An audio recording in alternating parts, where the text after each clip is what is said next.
ناظر منطقوی میداند که ما در اینجا زندگی میکنیم. با او پول میدهیم تا ما را نبرند. مقصد اقرار می شود که در مسکو چنین زندگی کردن غیر قانونی است. او میداند که اگر کارمندان پلیس برای تفتیش آیند می توانند او را دستگیر و اخراج کنند. در محله ما یک گروه قرقیزها زندگی میکنند که خانه اجاره میگیرند. اگر ناظر منطقوی برای تفتیش خانه کسی آید پیشکی می نویسد. وقتی رید به نزد ما نمی آیند. مقصد در مسکو با خانواده‌اش در منزل 3 حجره‌ای زندگی می کند. ماه 70,000 روبل پول اجاره می دهد.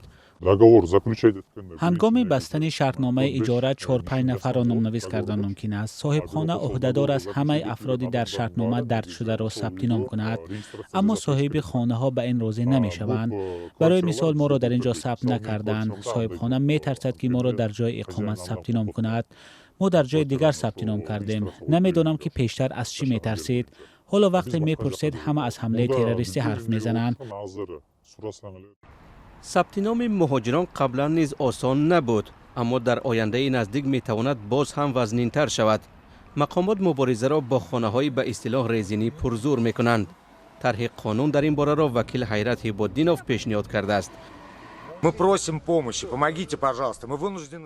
خواهش میکنیم به ما کمک رسانید. ما مجبوریم فرزندانمان را شام از مکتب و اسکول پیشواز بگیریم. پلیس یگان تشبس نشان نمیدهد.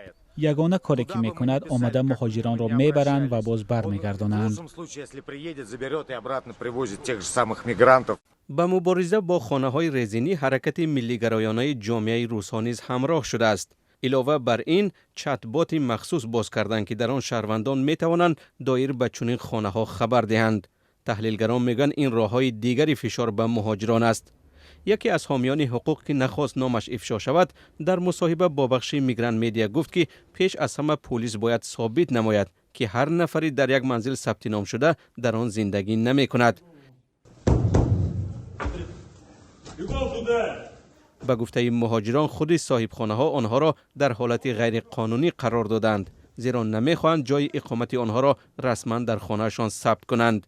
بنابراین مهاجران مجبور می شوند که توسط میانه روها با پرداخت از 20 تا 70,000 روبل روسی خود را در خوابگاه ها و مهمان خانه ها ثبت نام کنند.